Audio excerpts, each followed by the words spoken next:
OACB, you should get an email that says CPDs are ready to claim. You complete an evaluation, and then they'll email you a link for your CPDUs. If you have any problems with that, you can email training@oacbdd.org, and they tell you how to do that. It's amazing.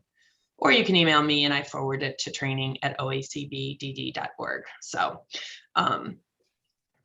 okay. Looks like we might make it to 300. It's at 290. That's what we're going for. I was going to say, Yeah. I love it when I got 300 people. Makes me happy because otherwise it could have been a Zoom meeting instead of a webinar. So tell your friends to tune in so I get over 300. 297. Dawn wants to know if we have other Delaware friends here in the chat box. She's all excited about that. So we are recording this session, and we will have in the OACB Member Connect, we'll have the handouts available, the PowerPoint, and on the Employment First website, for those of you who are not members of OACB, you'll find the recordings available, and woohoo, all 300. All right, episode 1, episode 2, episode 3, the recordings and all the handouts from those have all been uploaded already to Employment First. All you got to do is search Employment First. I'm going to take them to that link too, Lisa, in the slides here in a minute. That's right. That's going to be great. Slides as well. Yep. Oh, look at people are saying, hey, do we have Franklin County? Listen, that we want to have a big cheer sessions for those. Woo, woo, woo. All right. Well, I think we should probably go ahead and get started. Yeah. Keith, what do you think? I think we're ready. Okay. We're at 304. Thanks you everybody for showing up. I'm going to move us to the next slide, which is basically today's episode. Lisa and I are going to start things off with a little bit of context and some background. Then we have some really good experts that we'll introduce to you that are going to walk us through what is Medicaid buy-in for workers with disabilities, and then talk about concerns and issues around that very important issue. And then after they're completed at 2:15, we'll go into Q&A, and I think we'll answer questions as you pop them into the, you wanted to pop them into chat or the Q&A, Lisa? Does it matter which one? I'm going to try to get the Q&A going. I'll let you know once I have it. I'd like questions mostly in the Q&A, and read the other people's questions. And if you want to upvote that, you can, but I do need to make a few adjustments that I'm going to get started. So hold off on questions. Perfect. Just for a hot minute. Great. So that's our kind of episode today.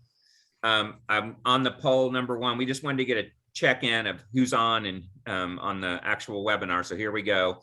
Please fill out the poll and we'll get a good hot take on who's here out of the 300 and whatever we got on. Sorry if there's spelling errors in this, because I was a bit pokey in getting my polls in today. So there's only one spelling error. You did good. I was gonna say the county. Yeah. Awesome. Here we go. Looks like we're weighing heavy on the SSAs, 194. I'm glad for the family members, glad for self-advocates, yep. Glad for providers. We love it when you guys come. We hope you find it helpful. Got a couple more people to vote, and then I'll close the poll up and share back out. Got 86%. Come on. This really was about you guys at SSAs trying to get you some support and some help and kind of facing these here. So I'm glad all these SSAs are on, but also we want to reach out to families and self-advocates so they can get in on the same kind of information too. So the SSA's jobs won't be so hard to explain because everybody will maybe be on the same page, but we'll keep trying. Yeah, sorry, I didn't put others, somebody said. My bad, Tracy. But yeah, thank you for, we got 89% of the people in. You see mostly SSAs, which if you ask Christine Brown, that's probably her favorite people to talk to. So yay, Christine, right? But yeah, I'm glad to see, like I said, welcome to all the other folks that are on it. Welcome to the self-advocates and the family members. We're glad you're here. We know this conversation is pretty heavy information, but feel free to let your friends, families, other self-advocates know that the recordings are available on Ohio Employment First website. So we're going to show you guys that. All right, I'm going to stop Here's sharing. Your beautiful acronym, Lisa. Did you want to go over that real quick? I do. Why do we call this fear factor, right? Like, we call it fear factor because Keith and I are deathly afraid of this conversation. And he and I and Christine is not afraid of it, right, Christine? No. You know, for me, I have a son that does receive county board services, and I've been an SSA, and I still start, you know, kind of I don't know, tweaking a bit when people ask me questions about Social Security, Medicaid, SSDI, gosh forbid, Medicaid buy-in. So I know it's scary, it's complicated, and until you've actually walked through the process, it's really hard to explain to people.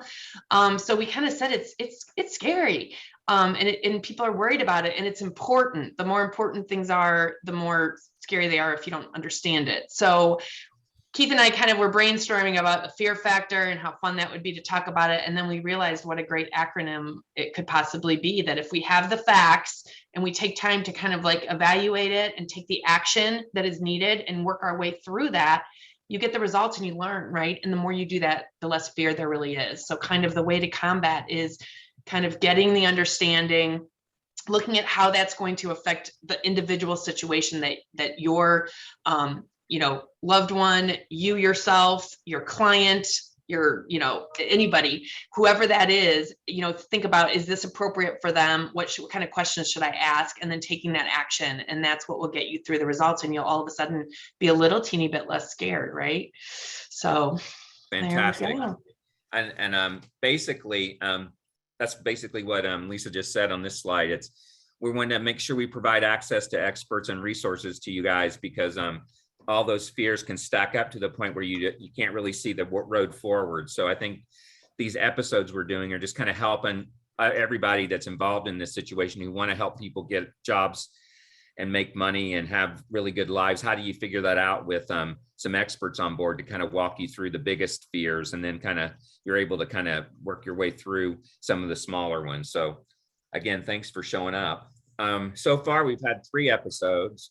We've covered SSI, SSDI, and Medicaid. So we've also published the Fear Facting working doc, which is, I'm going to show you the link to get to that. There's a link on this one to go directly to it, but it's on the Employment First website with all the recordings. And basically that doc is just filled with links and information around all the information we're pushing out to you. So you can use that as almost like a scorekeeping kind of thing, because we've left it open so you can add things to it if you want, and include like some of today's information and links on it. So you're able to download that there. So, and we've had really great turnouts like today. I think this is an issue and a topic that everybody really, really wants to kind of master and figure out. So again, thanks for being on.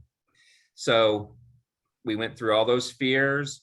We polled folks at the end of each episode, and we'll do that again today to see what you want to talk about next. And obviously today's winner is Medicaid buy-in for workers with disabilities. When we send out the slides to you, you'll have a link to all the recordings basically that are up now on the Employment First website, and along with the working doc and other supporting materials that these great experts have bestowed upon us. So again, you can hear these recordings if you have interest in some of these other topics that we went through in the other fear factors. So you ready for this one, Lisa?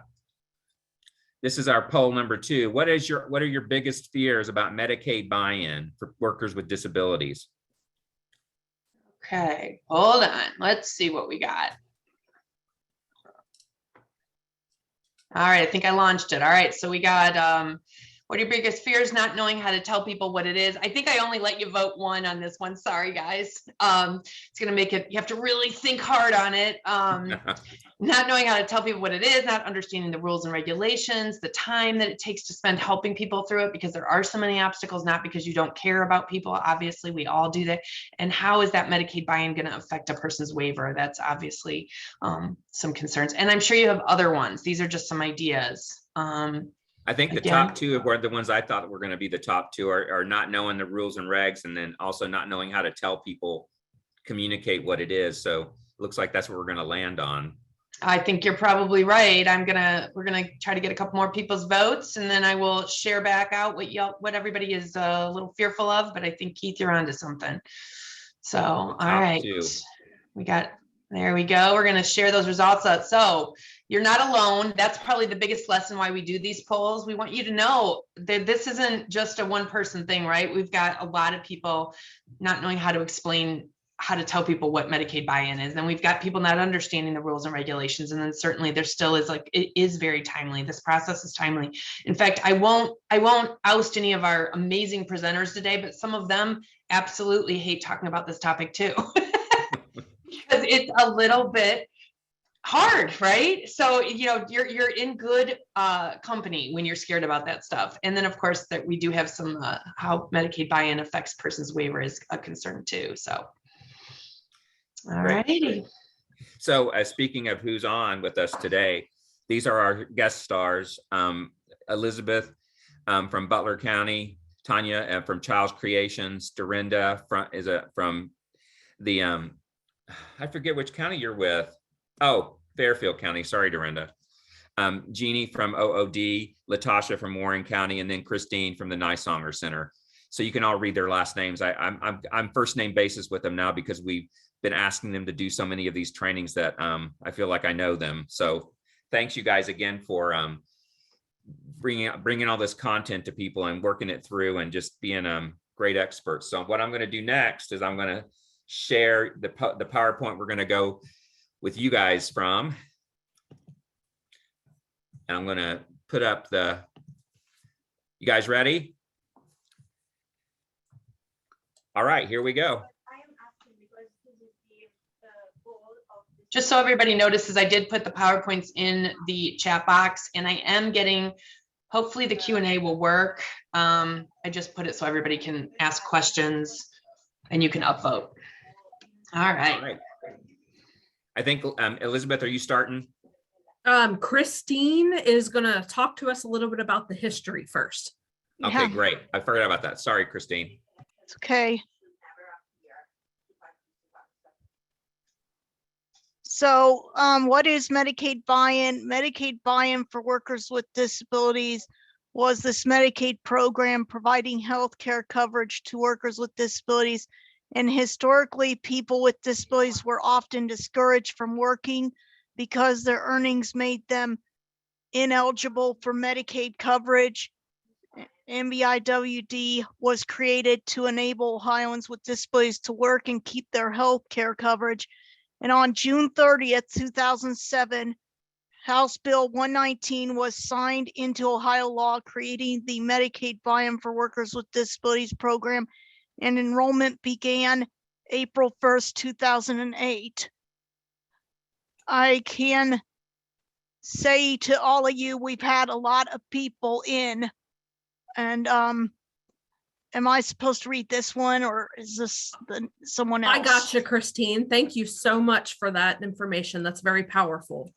Thanks. So now we are going to talk about qualifications for MBIWD. So first, let's talk about age. You have to be age 16 to 64 years old and be working full or part-time.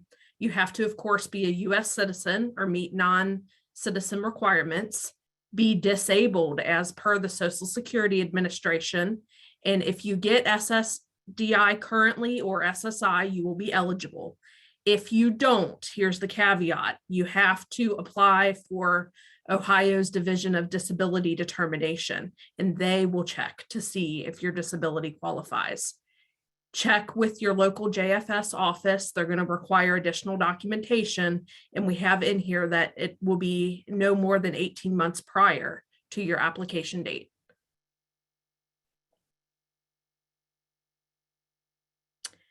Be prepared because, of course, JFS may require for the following verifications: the basic medical form 7302, completed by your doctor to get a detailed picture of your full medical history; the Social Security report for disability determination, the 7004. The purpose of this form is to provide a record of your earnings history, as well as estimate how much you have paid into the system and an estimate of benefits you will be eligible for now and in the future. A mental functional capacity assessment, JFS 7308. The purpose of this form is to determine if a person is moderate, mild, or not at all limited in the areas of understanding and memory. JFS will require a current physical and or psychological evaluation. They will also require a social summary, JFS 1111.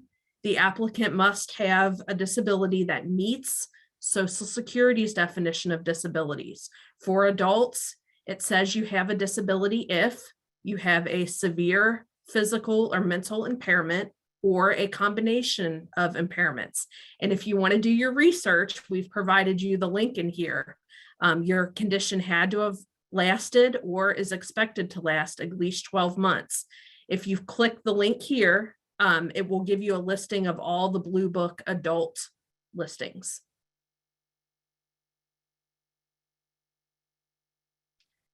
Now we're going to talk about income limits. So countable monthly income must be under 250% of the federal poverty level. And it changes every year, but most currently for 2022, that is $2,832.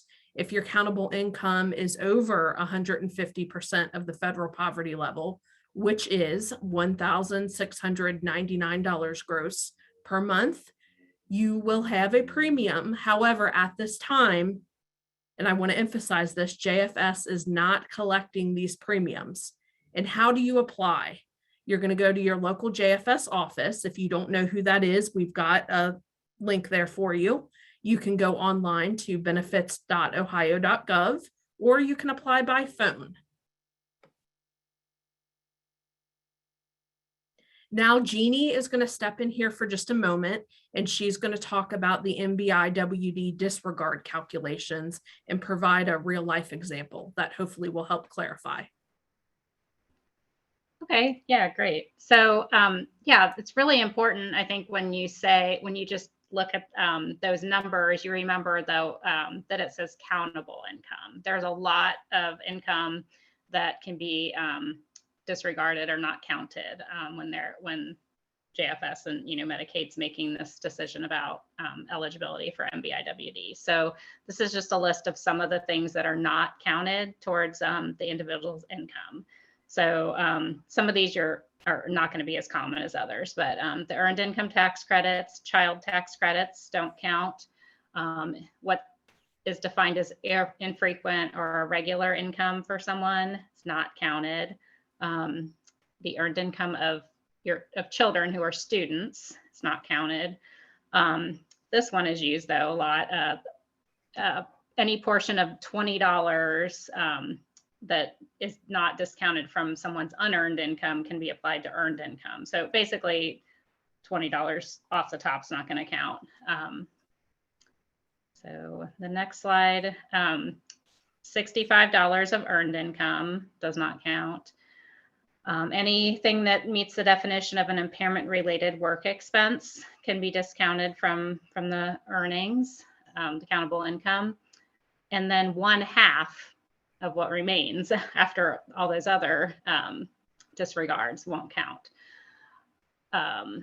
from the income. There's also for individuals that meet the definition of blindness, blind work expenses, and income that is going into a PASS. If someone has a PASS plan, will not count.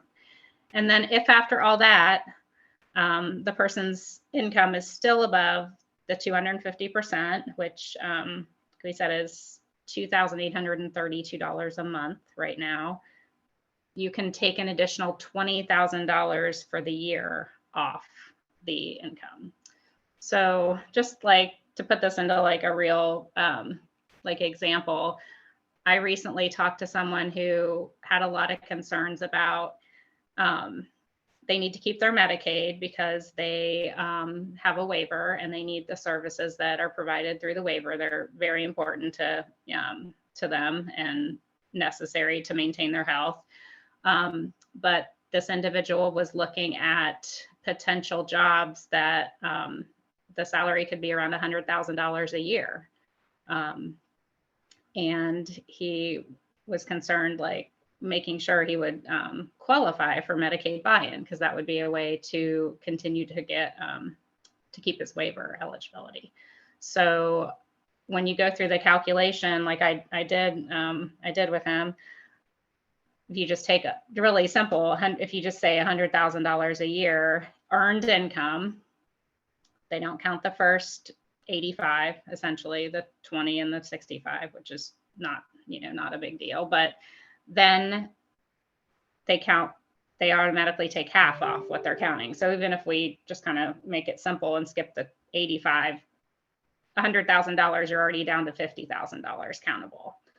And then if you're still over that, the rule that if your income's still over, they can discount an additional $20,000 a year. So that would, even, just simply put them at like less than $30,000 countable, which is below the limit. So someone making, someone can have a really high amount of earned income and still be eligible for Medicaid buy-in. So. Jeannie, I just want to, this is Lisa, sorry. I just want to verify, there was a question about that in the chat box, and I'm going to go ahead and just tell them, you answered their question. If somebody is making $20 per hour and does not receive any payments from SSI anymore, could they still be eligible for buy-in? And so the simple answer is yes, they could be, correct? Yes. Okay. And will we find out later, like some of the ideas of what what do you call the copay or what you might have to pay towards it? Or the premium for Medicaid buy-in. Premium, thank you. I couldn't think of the word. Okay. Thanks. And Jeannie, I think we forgot some of the income that's disregarded. Okay. When they look at your paycheck, they do not count sick pay, holiday pay, or vacation pay is not included when they're looking at your income. Those are ones that aren't counted. Yeah, good point. We ready to go to the next slide? Yes. Okay, cool.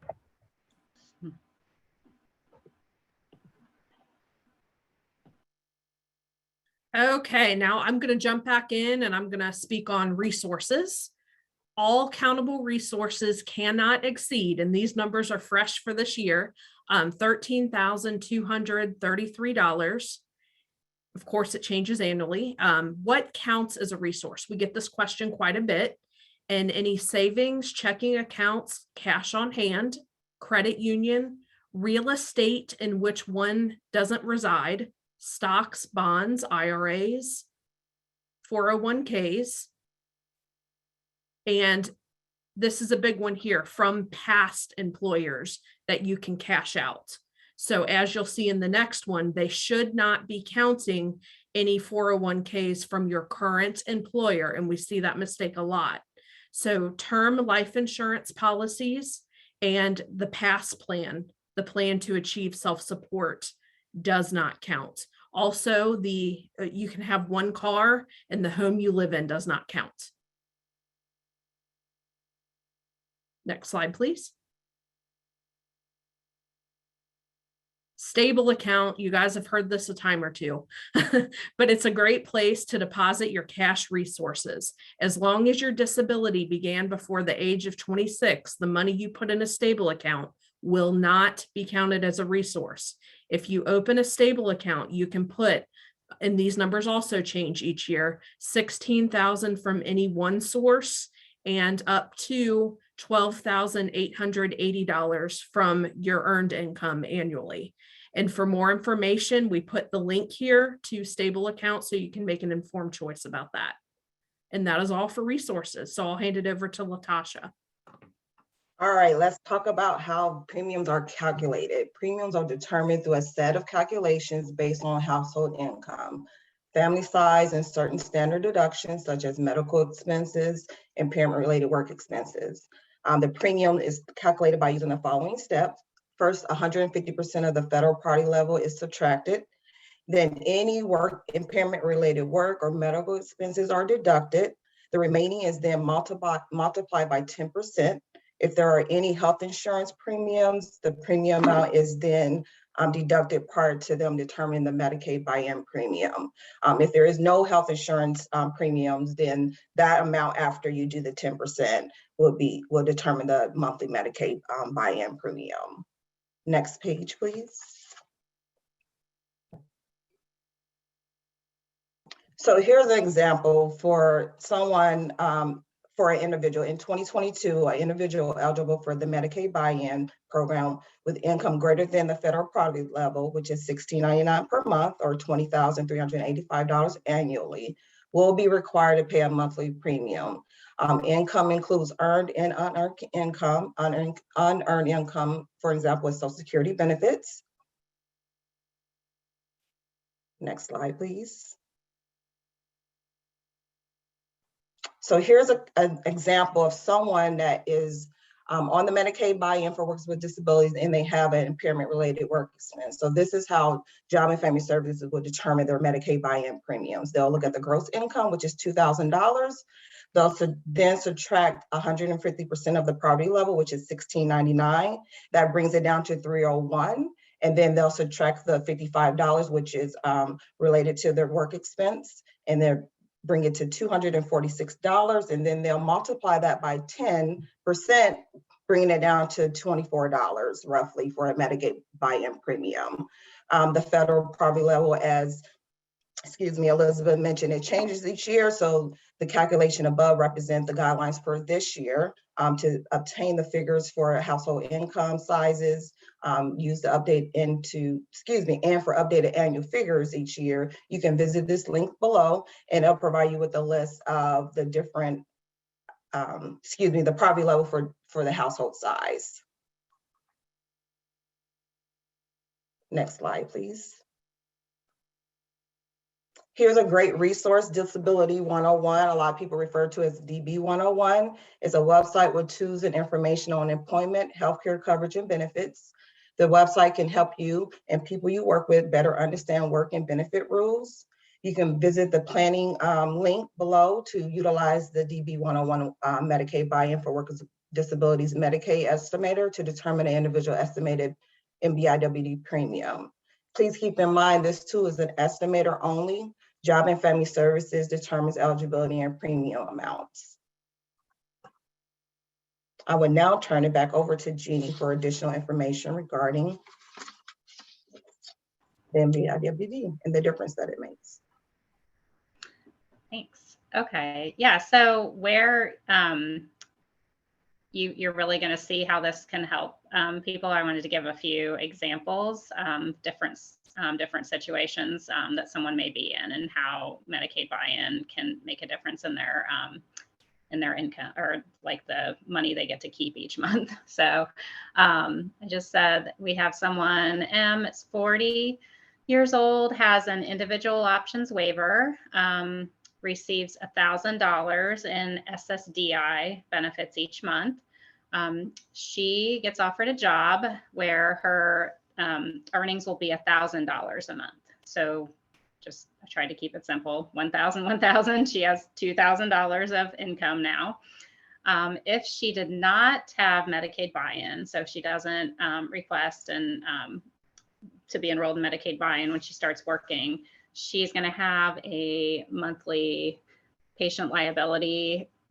They've changed the term. I believe when I see it now, when I get verifications from Job and Family Services, they're calling it a share of cost. So it used to be more referred to as a patient liability. That's going to be $295 in this particular situation. So if she does not have Medicaid buy-in, if she does have Medicaid buy-in, that eliminates any patient liability share of cost for someone. So goes to zero. They will have to do the premium calculation though for Medicaid buy-in, but that will only be about $30 in this situation. So, you know, it's a huge difference between the having to pay that share of cost when you're working because your income went too high versus just paying a small premium.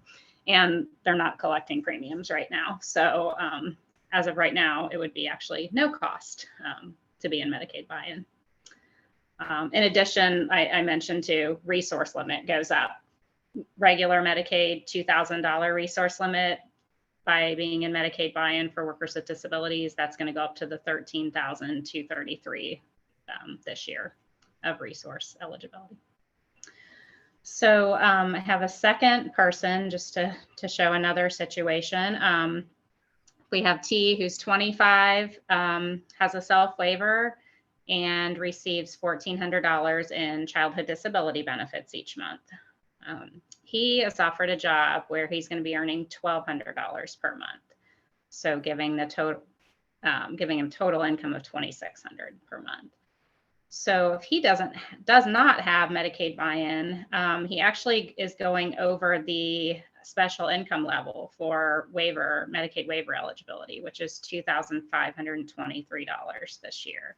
So it's really going to need to be in Medicaid buy-in. Well, that's going to be the best option, I should say. He would stay eligible if at this income level, if he opened got a qualified income trust, a QIT, and then deposits the income over the special income limit into the trust each month. So that is an option. Probably, I think most people are going to go with the option to enroll in Medicaid buy-in. Eliminates the need to have that trust, keeps your eligibility for the Medicaid, so he'll stay eligible for the Medicaid waiver, and then he will have a monthly Medicaid buy-in premium once they collect them again of only around $90. So probably, well, and also not have to pay the share cost patient liability still is also eliminated by getting a Medicaid buy-in. So these are just two examples of how it can be really helpful for someone to be in Medicaid buy-in when they have a waiver. I think Dorinda's going to talk now about some current issues that are going on with Medicaid buy-in, just so you're aware of those. Good afternoon. I get the fun stuff to talk about, which I mean that, not really. There's several issues with MBIWD that have actually been going on for about 4 years. And I just want to give you a heads up on those. Some of them have been elevated lately, and we're seeing a lot of appeals having to be filed. So the first issue, which you've heard a couple of the other ladies talk about, monthly premiums are not collectible. The reason for that is the business system that sends out the statements to the individual to collect the premiums has been broken for years, 4 years at least. By law, those premiums cannot be collected until that system can send notices back out again. We have seen where some job and family services, and in the county I support as well, predominantly, where JFS has called individuals and told them if they didn't pay their premium, they were going to lose their MBIWD. So if that happens, that's not true. Next slide. Then another issue that happened in November of 2019 and still hasn't been corrected. And you can read the OACs in here. And let me back up just a minute. Everything relating to Medicaid, eligibility, resource levels, what forms are required, all that is covered by the Ohio Administrative Code. And there's several different codes that cover the rules for certain things. So when Jeannie was talking about the premium, or Jeannie and Latasha, the premium calculation, that's covered by OAC 5160-1503-EA, and you can see that on there. So in November of 2019, state Medicaid changed the calculation to be different from what you have just heard from the other people. And we found that that went against the Ohio Revised Code, which dictates that the premium cannot be more than 10% of a net family income. So at that time, a group of people lobbied, if you will, Department of Medicaid and said, you can't do this. You're going against your Ohio Revised Code. And they said, yeah, you're right. We're wrong. And it was slated to be fixed. And then COVID hit. So it still has not been fixed yet. So again, many people are seeing, which they shouldn't even be getting them, but they'll get a notice of action from JFS saying that their premium went up immensely by $150. It's more than likely because whoever calculated it by the rule that is incorrect. But again, they can't collect the premium, so none of that makes any difference anyway. So the group that's headed by an attorney from Southeastern Legal Services put together an argument to use, because when this first happened before COVID, we had to go ahead and appeal back to the state. to tell them, hey, sorry, you can't do this, you're wrong, and here's the argument. So the handout has been supplied, I believe. If not, it will be, if you need that to file an appeal, and please do so if anything happens to one of the people you serve that we're talking about. Next slide. Brenda, before you go ahead, can we just back up real quick? There was just a question in the Q&A, just clarifying why aren't they collecting premiums at this time? Okay, so the premiums are not being collected and have not been collected for several years, or should not by law, because the business system that spits out, if you will, the premium notice that goes to the individual is broken. So until they can send, until the state Medicaid, Department of Medicaid can send a notice to an individual saying you owe X amount for your premium this month, by law, they cannot collect that premium. And if they have been collected, they can appeal to JFS for that money back. See, I was listening and I still didn't get that. And I was reading the question that was asked. Thank you. Thank you. Sorry. Yeah, no, I thought it was to do with COVID also. So thank you. I'm going to go ahead. No. Most of these issues, well, they have, all of them have nothing to do with COVID. But with that being said, there is a Medicaid moratorium that's been in place since COVID started. It's scheduled to end April 13th, but we're hearing rumblings it's going to go to the middle of July or into July. Don't know that for sure. That Medicaid moratorium made it so that nothing could change with someone's Medicaid health care or services that was detrimental to them because of the pandemic. So that you have that on top of not following the Ohio Administrative Code. Okay, so in the last 18 months to 2 years, we're noticing that specifically that individuals who do not receive SSI or SSDI and may never have received it, who are earning over substantial gainful activity, earning enough money that they've created or they have a patient liability for their waiver services, they are getting denied MBIWD for various reasons. I have 7 active right now, appeals in progress. And what has come back has been the individual is not disabled, or they're not disabled enough, or they have to apply for SSI and SSDI or be receiving it first. All not true. So again, I'm not going to spit out all the OACs. I know them by heart by now, but in particular, if you'll see the one that's on this chart, it says an individual may be eligible for MBIWD regardless of whether the individual is receiving SSI or SSDI. Just before this statement is another insert in the OAC that says the individual has to meet all other standards or rules within another Ohio Administrative Code. That Ohio Administrative Code says that an individual has to apply first for any benefit they may be entitled to. Currently, what is happening is either Disability Determination Agency or Medicaid, Department of Medicaid is saying they're interpreting that to be that they have to apply if they don't receive it. So there's a lot of state awareness by many agencies and people that can actually have a little bit of power to make change going on right now, but it's creating and has been creating denials right up front. So in my cases, I'm immediately appealing. What I want you to know, especially SSAs, because I've talked to several over the state that didn't realize they should go ahead and appeal. They just took that decision as fact. Appeal, appeal, appeal, because the code is not being followed.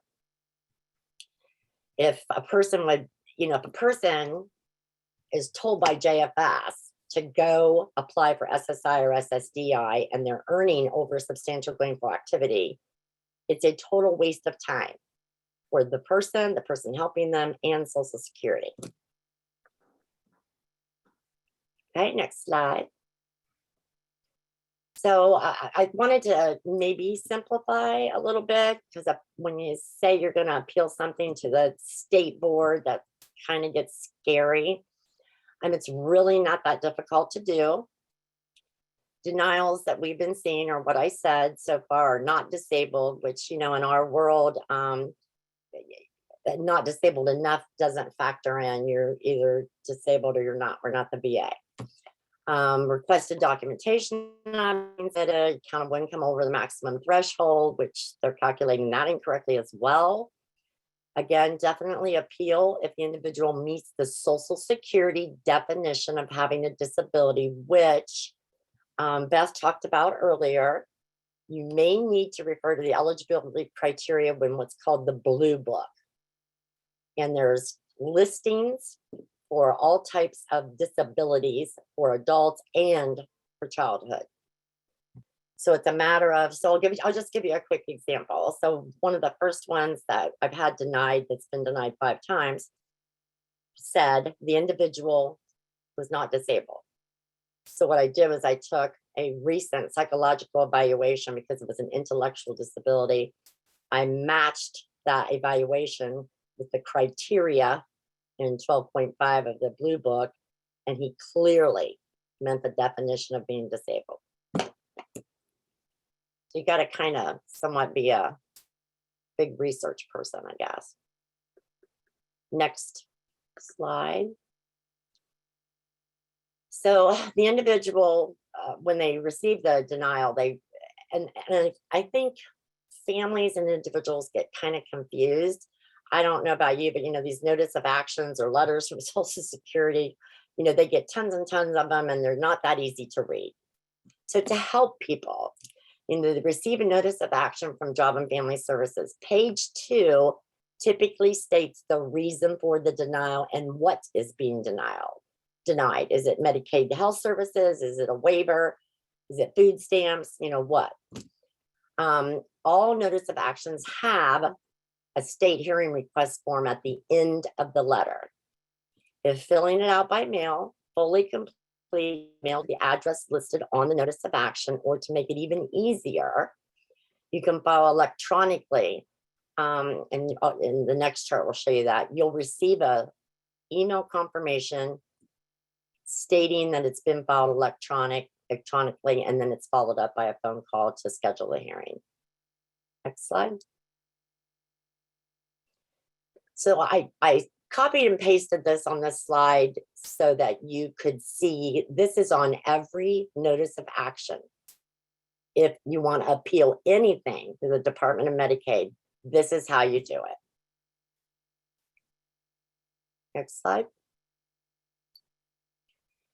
And see, appeals are normally held by telephone. I have one at 8:30 this morning.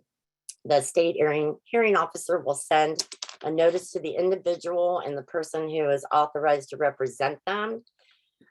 If the individual wants someone to represent them, like in my case and my other people here on the panel, they have to fill out a form specifically stating so-and-so is going to be their authorized representative.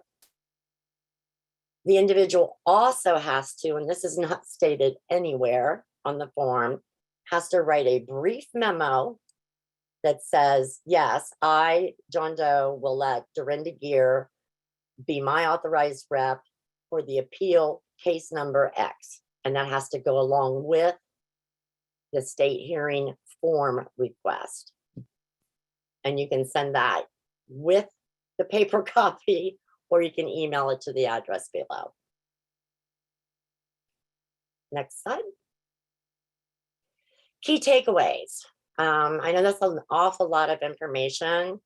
And if the MBIWD program wasn't so discombobulated right now, it probably wouldn't do that much for you. But the key takeaway is the age limit is currently 65. As Christina said, they're trying to get that changed to take that away. The must be working or just disabled individuals who are working may not be eligible for regular Medicaid due to earnings level. And let me back up a minute. In order to apply for MBIWD, the individual must be working. And those could be the reasons why they need to have the MBIWD. They must meet Social Security's definition of being disabled, and they must have countable income and resource assets limits below the threshold. And there may be a premium, but again, it's not being collected at this time. I had an individual from JFS in Fairfield County call a parent after they had incorrect calculated the premium, called the parent twice and threatened to cancel the individual's Medicaid buy-in for workers with disabilities if they didn't pay that premium, and the dad paid it because it scared him. But we got that money back. Okay, next chart. Oh, that's it. Look at that. Yay. We have lots of questions, and so I was going to have, I'm going to remove the spotlight from Dorinda so she doesn't feel like she has to answer all these questions, right? And if anybody, I'm sorry if I don't ask these questions when I was supposed to, but as I said, it's very confusing, and so it's more like just kind of, whoever can answer, but I think we should just kind of go through them. And unless anybody has a different way. The first question that a lot of people wanted the answer to was, how does marriage affect MBIWD? They have a client that is going to be working for a good paying job and would like to get married in the future, but does not want to lose her waiver. Okay, so I can answer that.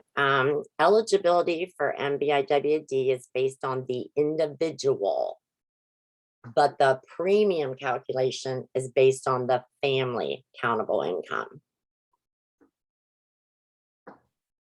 So it's possible, but you would have to make sure when you're filling all that out that the spouse would be asked about some of the income also. Absolutely. Okay. All right. Anybody else want to jump in? You're all good with that one. There was a couple questions about, I think that Tanya brought up early on, and that they were taught that paid time off was included as earned income for SSI purposes, but not SSDI purposes. Do we want to clarify that comment at all, or? It's not counted for anybody who's on SSI or SSDI. Vacation time, holiday, and sick pay is not included as countable income when they're figuring out a premium for anything in regular Medicaid or Medicaid buy-in. All right, anybody else? Everybody, we're all good on that one? Sometimes we all have different information, by the way. So anybody, if I want to make sure we give everybody a chance. All right. This was early on. Somebody asked, will JFS ask all these questions if you are currently receiving SSDI? So I think that was early on when maybe Elizabeth was talking, I'm not sure. No, so they're only going to ask for those additional forms for those who are not currently on SSI or SSDI. And another thing that I wanted to mention, the form application number is a 7200, and it's a coverall to apply for different programs. So you're going to want to indicate on the 7200 application that you're applying for Medicaid buy-in specifically. Just Okay. a clarification, Beth and Lisa, on the 7200, it will ask if a person's receiving disability benefits. Okay. All right. I think we actually brought this up last time, but we'll go ahead and reiterate it. Consumers who are working full-time must report income. What happens if they do not? They absolutely must report it. And if they don't, then you put yourself at risk of a potential overpayment. So I would report it right away. And and yeah, I've personally had some, and again, that's for people that are receiving SSI or SSDI, right? Correct? Or just not, if you're not receiving those services, you don't have, there's nobody to report it to. Right, and food stamps as well. food stamps, Any public benefit, you want to make sure that they have your most current pay information, because with JFS especially, they will find out. Yes, they definitely do. All right. Okay. Sorry, I'm gonna get rid of that one. All right. So this question, see, they just keep asking more questions now, guys. So we're gonna I still see all the about twice. What is still working past 65? I'm seeing that twice here. go ahead and answer it again, Christine. Right now, the way it is, people can't be on Medicaid buy-in past 64. That's what we're trying to change, because there's over 17 states that have removed that age limit. And since Ohio's an employment first state and this is the 10-year anniversary, we want to cut the red tape and let people get to work and pay into taxes. So the thing is, they can work, but their hours really have to go gigantically down when they turn 65, because they have to be at the $2,000 mark when they turn 65. But I've heard that we could be trying to change that in Congress, but that's way up on the list to upgrade that 2000, because that's been as old as the 1980s. So, but as of now, you can't be in Medicaid buy-in once you turn 65. So at 12:01 a.m. when you turn 65, you can't be on it, which I can't stand. Yeah, neither can Dawn, by the way, Christine. Dawn, Yeah. right? I want to work past 65. I don't know. You guys are in a whole nother world than me. I'm ready to be done, but you know, I would like income still. So, well, the point is this for a number of you on this. Some of us, our retirement age is 67. So when we turn 65, they have 65 and 66-year-olds with disabilities are having to quit working and paying into taxes, versus an regular American without a disability is not forced to quit. That's discrimination. So we're fighting, and we're not going to quit till it's done, because people deserve equal, fair treatment. absolutely. All right. Hey, Lisa. Yeah, go ahead, Keith. There was a couple questions as I was looking down that are trying to address Medicare. And I think we might want to just say up front, you guys, that this is Medicaid buy-in and Dorinda or Beth or Jeannie or anybody, do you want to just kind of talk about the difference?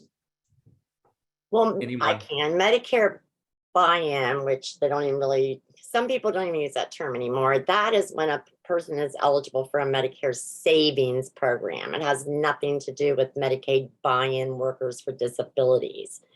Those plans are Medicare health insurance, and Medicaid pays the premium.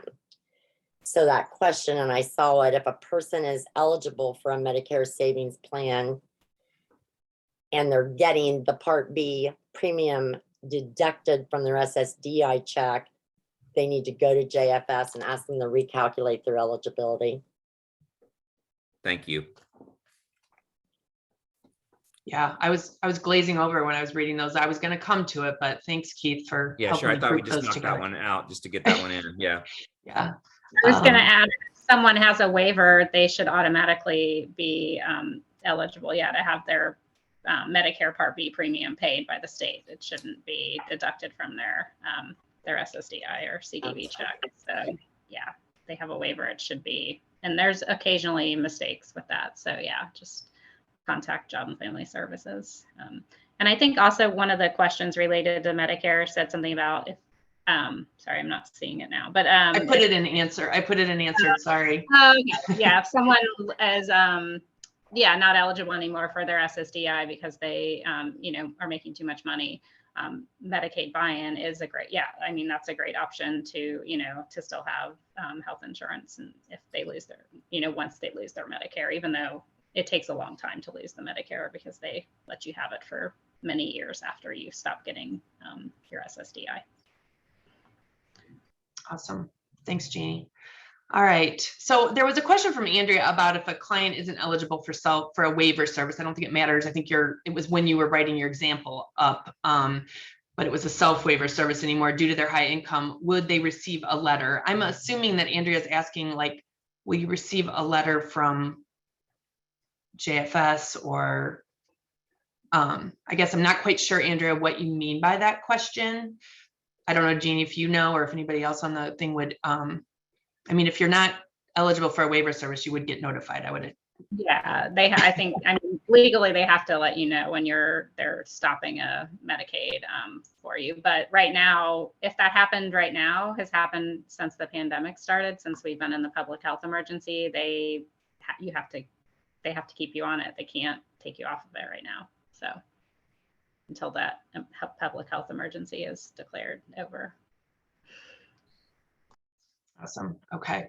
And yes, Andrea said that was her question. All right, good.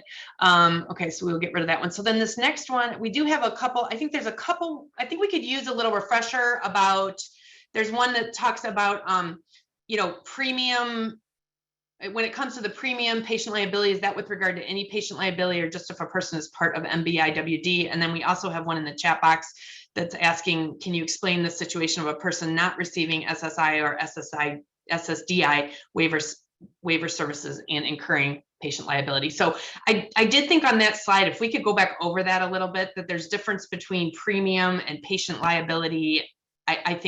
I know that was news to me and I could hear that again. If somebody wants to share that back to us, I can't remember who was talking. Maybe me. Yeah. So when we say premium, or at least through this presentation, I think we say premium, we're talking about a premium for Medicaid buy-in for workers with disabilities. And it's totally separate from the patient liability / share of cost that comes with when your income goes over that special income limit goes over the limit for, there's a limit for waiver services where once your income is over a certain amount, you owe the patient liability / share of cost. So you would get a notice, Jeannie, just to ask you, so you would get a notice if you went over the income limit and you weren't currently on Medicaid buy-in, you would get a notice that you now have a shared, what did you call it? Shared cost. Shared cost. And right. at that point, that would be a point to look at, would this person potentially be eligible for Medicaid buy-in? Yes, if you're working and being in Medicaid buy-in automatically.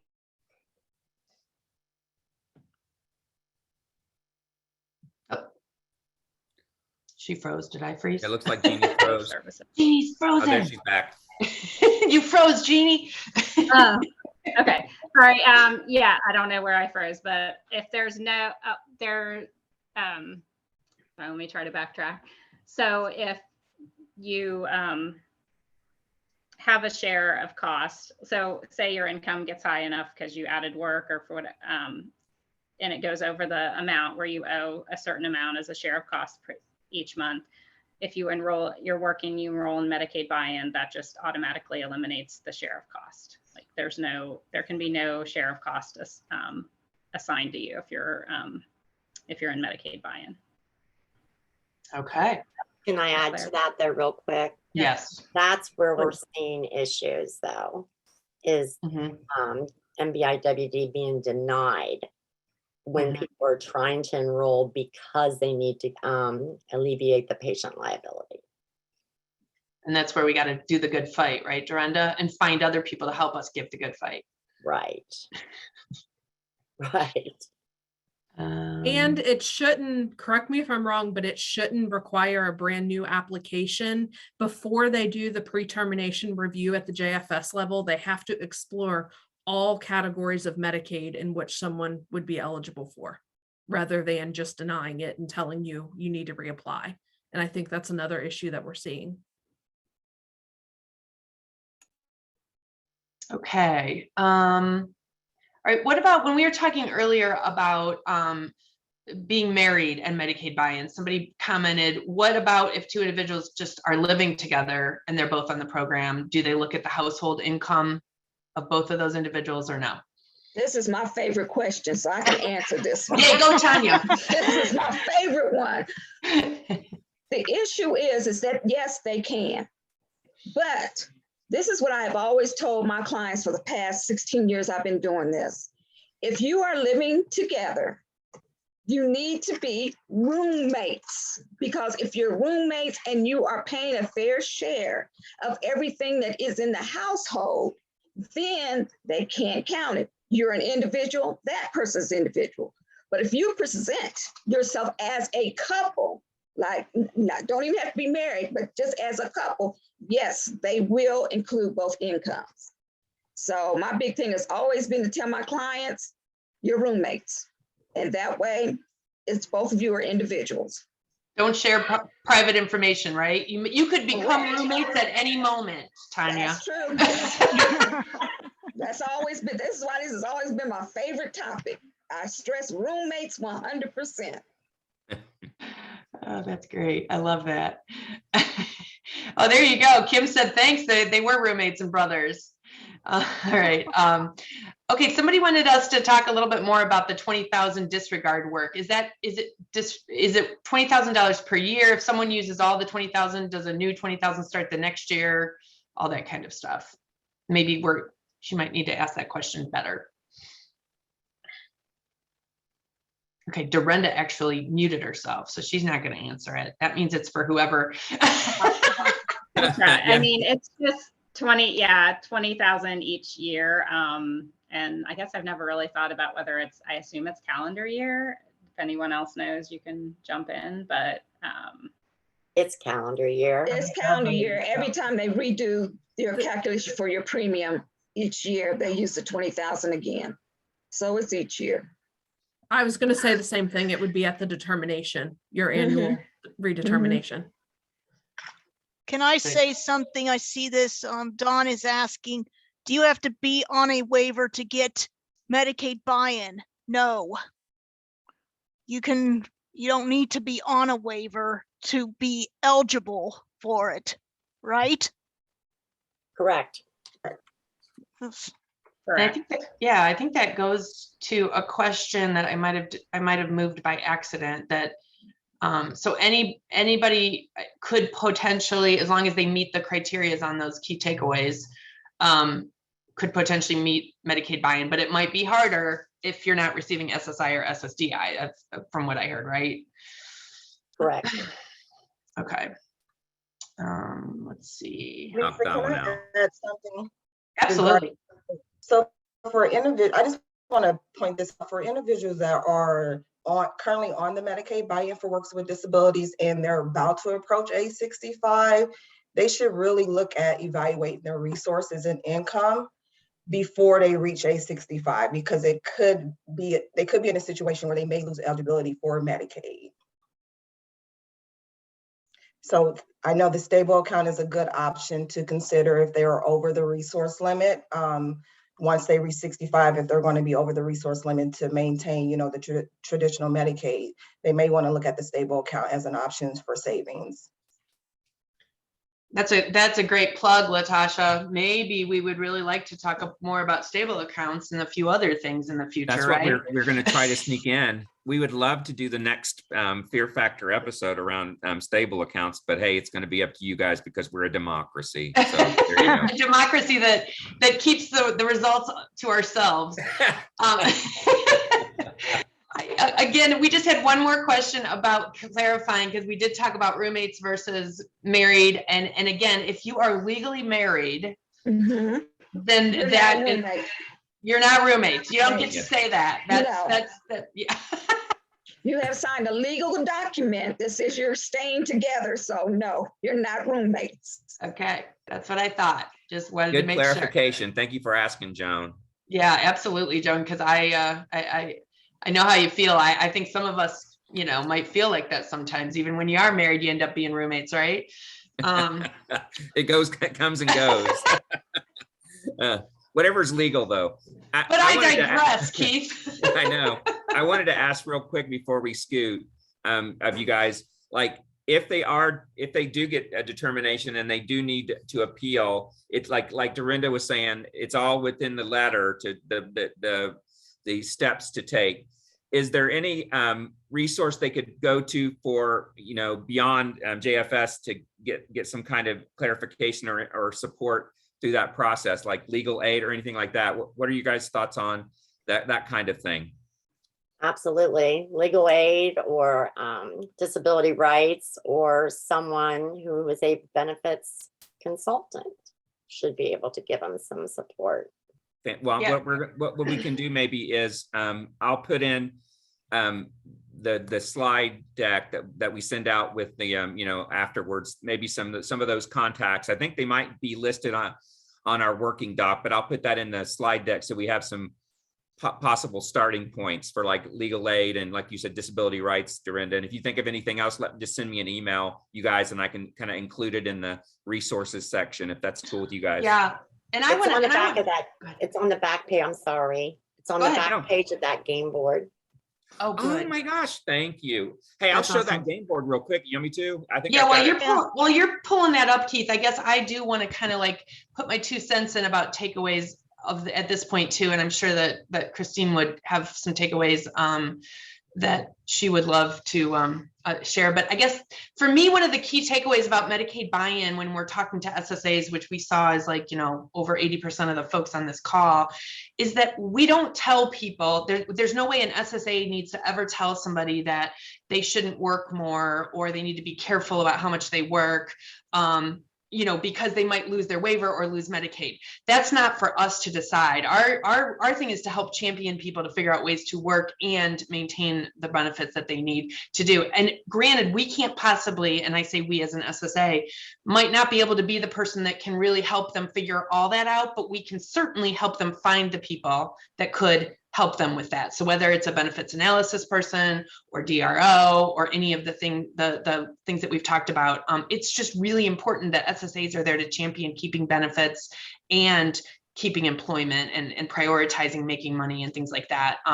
And work through that system. Because that is something that we do here. And I will tell Christine, I have heard it. Christine's heard it more than not, that, SSAs start getting nervous sometimes when somebody says, hey, I'm going to make $20 an hour now. And they say, oh no, don't, you can't make $20 an hour. You're going to lose your waiver. Okay. That's a big jump, right? Like there's a lot of steps that we're showing you in between that could possibly help somebody from losing their waiver, even when they make $20 an hour or work more than $15 or $20 or 15 or 20 hours per week. Christine, do you want to add anything in there about what an SSA might say instead if somebody's letting them know that? Well, the thing is that we have to look at all options when trying to decide. And one of the things we are planning on doing in the Department of DD is with the OISP in the paths 1, 2, and 3. We're making sure Medicaid buy-in could be one of those options to check mark as a program to be in, because right now it's not. All it says is, like, for example, job development, supported employment, technology assessments or stuff like that. Mm-hmm. But Medicaid buy-in isn't even shown. And Right. so that if it was on there, it would make it easier for SSAs and families to know, oh, okay, let's check this out. Yep. And let's see how it is. Like if you are working like $20 an hour, 40 hours a week, what would it be with the patient liability? What would the fee be with the Premium. Medicaid buy-in? Right. Because if they don't do that, they don't see what the benefit of it really is. And Right. that always comes because I always get told from people, oh, if he or she is going to have a raise, they have to cut their hours. No, You Right. don't. There are ways around that. Right. And so we really want everybody to feel that this is a option, and we have a goal to get 3% increase. Christine, you're echoing for some reason. I'm going to mute you for a minute. All So I right, wanted sorry. to, I just wanted to draw your attention what's on the screen. It was Dorinda and the team that revised this great decision board around Medicaid buy-in. Do you guys have anything you want to say about this? I just put it up on screen. I've got it uploaded to this Zoom right now, but we'll also send it out as a follow-up as well. So, and it'll also be up on the EF website as well. So anyway, I wanted to give a chance to anybody to say anything about this doc. It's really informational and great. Hey, Tanya, you want to give the history behind that? Wait a minute. Yeah, probably back in 2008 or so. This is when Easter still was involved in a lot of the changes and some of the development of Medicaid buy-in. And they decided, after everything had been put together, to do like a walk or a puzzle to show people how they could kind of figure out what their premium would be if they were to enroll in Medicaid buy-in. So it's more like a chessboard. And I have to thank Dorinda, because I tried to put this together and I could not do it. And she did an excellent job in recreating this the way that they had it back in 2008. So kudos to you, Ms. Dorinda. Well, thank you.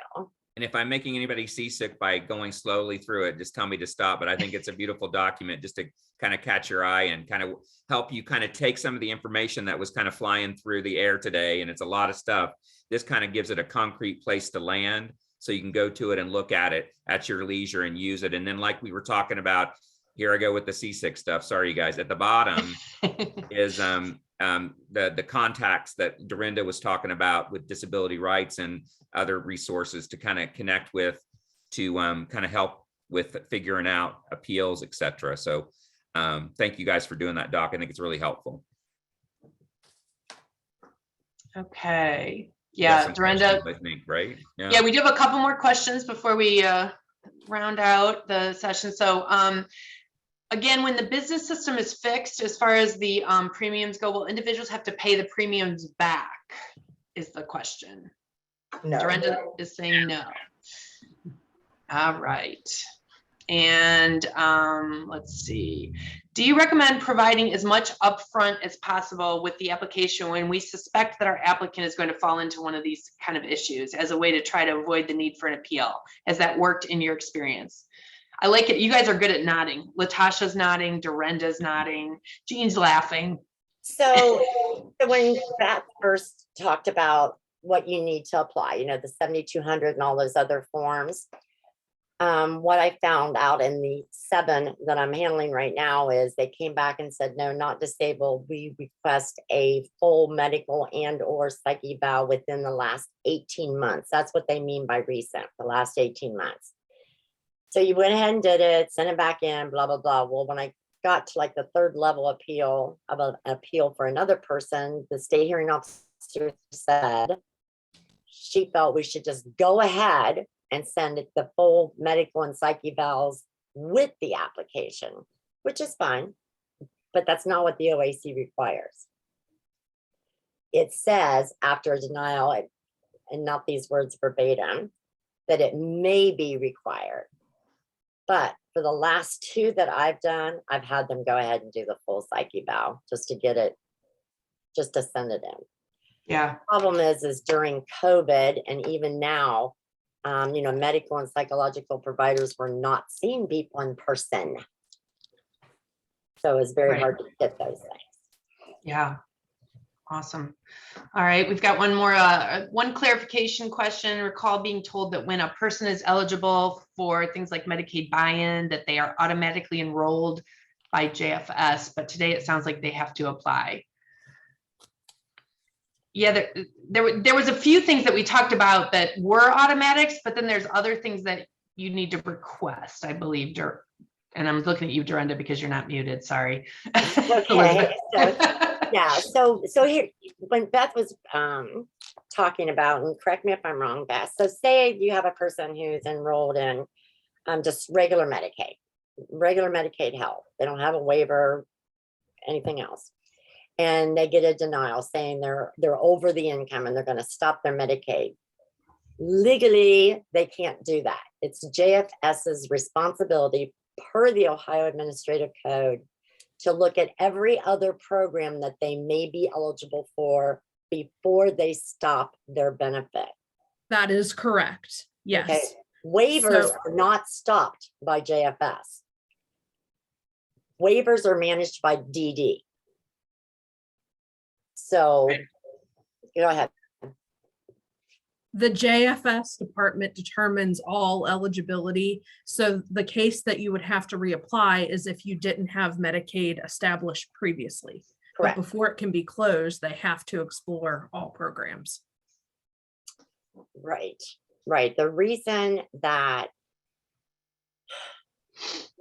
maybe this make it a little bit clearer, maybe not, maybe it'll make it more confusing. The reason we've had so many applications for MBIWD this year, last year, is because people's wages have gone up. Mm-hmm. You know, Yeah. like, for example, they're not minimum wage anymore. They're just automatically paying them $15 an hour. So the wages have gone up, which creates the patient liability. Right. With the waiver. The way to alleviate a patient liability is to enroll in MBIWD, which is not automatic, or develop a QIT or a Miller Trust, as they call it, which should be not done because they're irrevocable and very constraining. So it should be a last. Yeah. I'm glad you brought that up, Dorinda. That to me is the biggest issue. I mean, is that the numbers and all this haven't really been updated to what the current trend is, right? Like we literally, I mean, my son just started a job and he started at $15 an hour with the idea of going up towards 20 right away. So of course, you know, everybody's kind of like, whoa, but that, I mean, it's a great thing for people with disabilities that they're getting hired and there's more jobs available. But at the same time, the whole system and the formulas need to be kind of caught up, and it will take a bit, I'm betting. So that's why we've had a lot of questions with the MBIWD, and I think it's really important that we, as SSAs that are on the call, start understanding a little bit more about it, because we do have more people that need it now. And Lisa, I would say when someone starts a job, and it doesn't matter if they're on a waiver or not, or if they're just getting even regular benefits, maybe food stamps, I have always suggested that you get a benefits analysis. Mm-hmm. Under if anything in your life changes, because at least you'll know what's going to happen, what may happen, what might happen, what programs may be available to you, and things like that. That way you have a clear picture to determine where you want your road to go. All right. Definitely.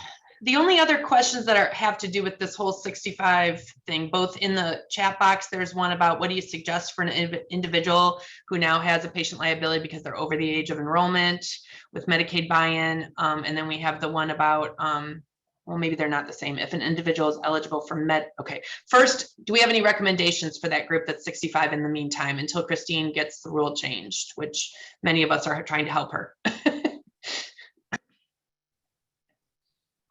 The only thing I would suggest is when it comes to the resources is consider maybe looking at the stable account to save those additional funds in. Yep. QIT is the other option too. But again, just be very, very careful when doing QITs. Yeah, and I never even heard of QITs before, Dorinda, so that's a whole nother topic, right? That we don't want to necessarily. All right. The other question in the chat box was, if an individual is eligible for Medicare due to disability, but is not 65 years old, could they be eligible for Medicaid buy-in with disability, MBIWD, if their income increases and no longer QMB eligible? I feel like I'm reading another language. So you can't be in a Medicare savings program and MBIWD. Okay. Okay, so if they're no longer eligible for a Medicare savings program, which is the QMB, SLMB, QI, if your income's gone up, yeah, now you need to apply for the MBIWD to help offset those out-of-pocket costs. That's what she said. All right. And then, of course, that goes right along with, can we contact Dorinda if we need help with someone being denied? You need to spread the wealth, Dorinda, right? Like you have how many you said, 7 or 8? I get 7 or 8. I will provide initial guidance for sure, but there's a lot of people out there that could probably help with appeals. Hey, Dorinda, would you mind, or anybody else, Beth, Latasha, anybody, Jeannie, Tanya, that you guys have a really good, strong group of work incentives practitioners and coordinators that kind of regularly meet and talk through stuff. Do you want to talk a little bit about that group that you guys are a part of? Anybody can chime in on that, but I went to you, Dorinda, because I see your face on the thing. So do you want to just talk a little bit about that? Where are these other ladies at? I don't know why. Are you talking like about, I can answer it, the technical assistance calls with Deborah Wagner from Legal Benefits Aid. Planners Task No, Force. she's talking about task force. That's what I was talking. I couldn't Yes. think of it. Sorry, you guys. Yeah, that's what I was saying. Headed up by Deborah Wagner with Legal Aid. I know that in the Southwest region, they are looking to do it. So if you have somebody that gets denied and you're in the Southwest region, contact me because I do have the contact information for Legal Aid to file those. They're actually looking for them to litigate. I think what you might have been asking them, and that was really great, Beth, is talk about the network that we're in. Yeah, that would be great. Okay. So there's local network, or the state network is the Benefits Planners Task Force, as Beth just said. And currently Deborah Wagner, who is an attorney, she's a managing attorney, was with Southeastern Legal Services, heads that up. She's moved over to Cornell University Disability Department. Anyway, that group is made up of work incentive practitioners like all of us, even JFS, even Social Security, people from Central Ohio Area on Aging, the Nisonger Institute, Disability Rights, and we meet quarterly. And then there are technical calls that are monthly to bring up problems. And that those meetings monthly, you just get a plethora of information. We have people that come in and brief and explain Medicaid or explain Social Security or do something, if something's changed. And we network back and forth. We also have a website where questions, concerns can be posted and we can get answers from, somebody who may know the answer. And then nationally, there's a group, it's called NABWIS, and don't ask me to tell you what that means, but and Tanya knows because she's an officer of it. It's made up of people across our nation who do work incentive planning. And I'll defer to Tanya for further more on that. And Dorinda, I used to be an officer. I stepped down. I'm NABWIS sorry. is a national benefits work incentive organization, nonprofit organization that gathers all of us together all over the country, and not just in the United States, outside the United States also, to look at any issues that may be going on with beneficiaries. It could be a national issue, it could be a local issue, but it is definitely if someone wants to join. And I will tell you, everybody at NABWIS is not necessarily a benefit specialist. You can join NABWIS and you don't have to be a work incentive coordinator or any of that. You can just go in as a person who's interested in it, or a provider or something like that. And we will definitely take your money and we'll be very glad to have you there. One of the things that we have concentrated on, or they have concentrated on, is making sure that there are webinars and different fact-finding things from Social Security and other states to kind of keep everybody updated what's going on in the benefits world, because it changes so quickly. Yeah. Thank you for the background, you guys. Yeah, you guys are great. I don't know if thank you, Margaret from Lucas County. She said, if you're in Lucas County, you can call her. Is there a list, like somebody in the chat box wrote, who's the contact for Northeast region?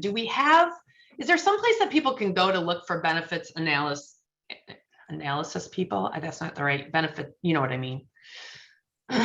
Yes, OOD has a list. It was brought up in one of the last two, I can't remember which one, Benefits Planners Task Force, that we needed a list outside of OOD's list, if you will, because not everybody is a vendor to OOD that provides work incentive services. Okay. If you will. So That's somebody's, something, yeah, that's something that I know Tom Hessen is kind of working towards. So we'll be yes, updating you on that. And also, like, if you're in a county board situation, right, that would be the first step to take, is check in, because within county boards, like we're showing you here, Fairfield and Butler and other Warren, they all have sometimes benefits specialists that can help you county level. So I would start with the county board. I'd start with OOD, your OOD counselor, or checking in with your local OOD reps. Start there, and then kind of, if you're still having issues, check in with maybe me or Lisa, and we can help maybe find you where you need to go. Yeah. I'm sorry, Lisa, I roped you into that. Sorry. No, absolutely. Because every county's a little different, you know, whether it's employment navigation, some of those people have at least links to those folks. The benefit, obviously some counties have their own benefits analysis folks, and then OOD has folks, and then Tanya does stuff. I mean, there's like there is. So it is a matter of like, the answer is that no, it's not easily accessible, but you've given us a great thing to think about. And I would get, and I'm going to throw all my other CLE project managers under the bus here. There's in each region, there's one of me. I'm down here in Southwest Ohio. That's part of our kind of gig. And I would take on your questions and help you find connection. I don't know the answers, but like we did today, like Lisa and I are doing, we're trying to get you connected to these great people who know. So I would say too, if you want to reach out to me, like Lisa, or the other CLE project managers in your region, will help get you hopefully closer to what you need to know. And we'll keep doing these fear factor episodes for you as well, so we can all get together and talk it through, because I think we're not going to be able to figure all this stuff out by just going to one person. It's going to be a collective think tank kind of approach, or we'll lose some stuff. So I appreciate everybody that was on the call today. I think we're almost out of time, right? Yeah, we should probably like give them the last. There is a couple. I did put some links in the chat box, and we're going to give you some links in the PowerPoint also. So we'll go ahead and finish that up, right, Keith? Yeah, I'm going to move to the next slide. I think we have a couple more slides. Awesome. Oh yeah, we got a poll. For the what's next? What is the next deep dive we're going to go into? And did you do a poll for this one? Okay, you did. I did. Man, you are with it. This is my favorite part. We didn't get to do Jeopardy today because it was too much of a situation. So yeah, we'll get back to that maybe next time. I think it's good to do Jeopardy when we've already talked about something twice, right? Yeah, like, that's a good rule. Because it takes me at least 2 times of hearing stuff. So yeah, I don't need Jeopardy on top of this Jeopardy today. I need just this. That's what we needed. We got it. Thank you guys for all the information you gave us. So obviously we, and I love it when people are sharing in the chat box some of their own resources. So please review that chat box and see, because people are sharing great stuff for us. We've got about 65% of our untitled. Go stable, go stable. Yep, I'm stable, right? Yeah. Accounts. Closer look at work incentives, income benefits outside of SSI and SSDI, benefits analysis, ticket to work, plans to achieve self-support. If you don't remember, that's that pass. We've talked about it. We've mentioned it, I think 3 or 4 times now. And I typed it today and thought, I have no idea what that means, but that's okay. So maybe that means we need to do it at some point.